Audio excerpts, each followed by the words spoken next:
অপেক্ষা যখন দীর্ঘ হয়, ধৈর্য তখন সবচেয়ে বড় পরীক্ষা নেয়। তুর্কমেনিস্তানের এক সম্মেলন কক্ষে হয়তো সেই পরীক্ষার মুখেই পড়েছিলেন পাকিস্তানের প্রধানমন্ত্রী শাহবাজ শরীফ। নির্ধারিত বৈঠক পিছিয়ে যেতে যেতে পার হয় 40 মিনিট, যা ধীরে ধীরে রূপ নেয় অস্বস্তিকর এমন এক ঘটনায়, যা কূটনীতির নিয়মের বাইরে গিয়ে বিশ্বজুড়ে জন্ম দেয় নতুন আলোচনার। তুর্কমেনিস্তানের স্থায়ী নিরপেক্ষতার 30তম বার্ষিকী উপলক্ষে আয়োজিত আন্তর্জাতিক ফোরামে একত্র হয়েছিলেন বিশ্বের প্রভাবশালী কয়েকজন নেতা।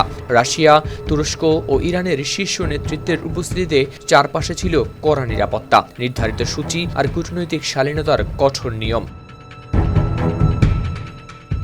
শুক্রবার ওই বৈঠকের ফাঁকে পাকিস্তানের প্রধানমন্ত্রী শাহবাজ শরীফের সঙ্গে একটি দ্বিপাক্ষিক বৈঠক হওয়ার কথা ছিল রুশ প্রেসিডেন্ট ভ্লাদিমির পুতিনের, কিন্তু সেই সাক্ষাৎ নেয় এক অপ্রত্যাশিত মোড়। কারণ সবকিছু ঠিকঠাক থাকলেও গড়াতে থাকে সময়, শুরু হয় না বৈঠক। অপেক্ষায় থাকেন শাহবাজ শরীফ ও তার পররাষ্ট্রমন্ত্রী ইসাক দার। বাইরে নিস্তব্ধতা, ভেতরে বাড়তে থাকে অস্বস্তি।